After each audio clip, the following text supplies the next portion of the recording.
बहुत दूर इस भौतिक संसार से परे एक ऐसा लोक था जहां न कोई छल था न पीड़ा। वहां केवल प्रेम था, शांति थी और आत्माएं थीं प्रकाश की तरह पारदर्शी, एक दूसरे के मन से पूर्णतः जुड़ी हुई। वहीं रहता था आशीष, एक नवजात आत्मा। उस लोक में न कोई शब्दों की आवश्यकता थी न भाषा की। भावना ही भाषा थी। एक दूसरे की अनुभूतियां, विचार और प्रेम तरंगों के रूप में महसूस होते थे। वहां की अनुभूतियां इतनी तीव्र थीं कि हर भाव एक झंझनाहट की तरह संपूर्ण अस्तित्व में गूंज उठता था। जैसे कभी कभी शरीर में रोंगटे खड़े हो जाते हैं, पर वह भय नहीं बल्कि प्रेम और अपंत्व की कंपन होती थी। जिज्ञासा का अंकुर। आशीष का जन्म भले ही वहां हुआ था, लेकिन उसके भीतर कुछ नया जानने की तीव्र इच्छा थी। वहां के आत्मीय वातावरण में वह यह अनुभव करता कि कुछ चीजें हैं जो यहां नहीं मिलती। उसने पूछा, नफरत क्या होती है? गुस्सा कैसे लगता है?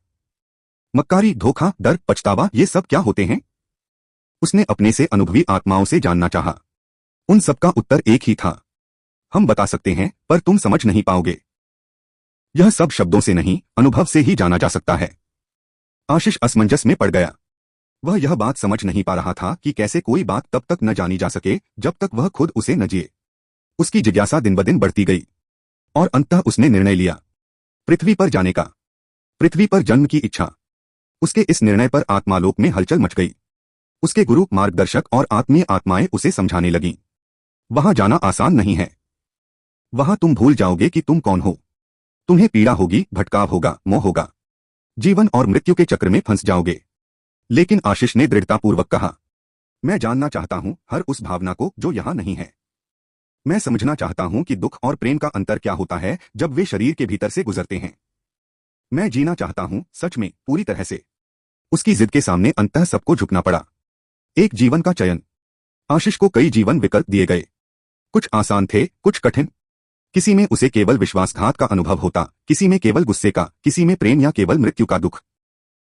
लेकिन आशीष ने चुना एक ऐसा जीवन जिसमें वह ये सभी अनुभव कर सके। उस जीवन को देखकर अनुभवी आत्माएं चकित हो गईं।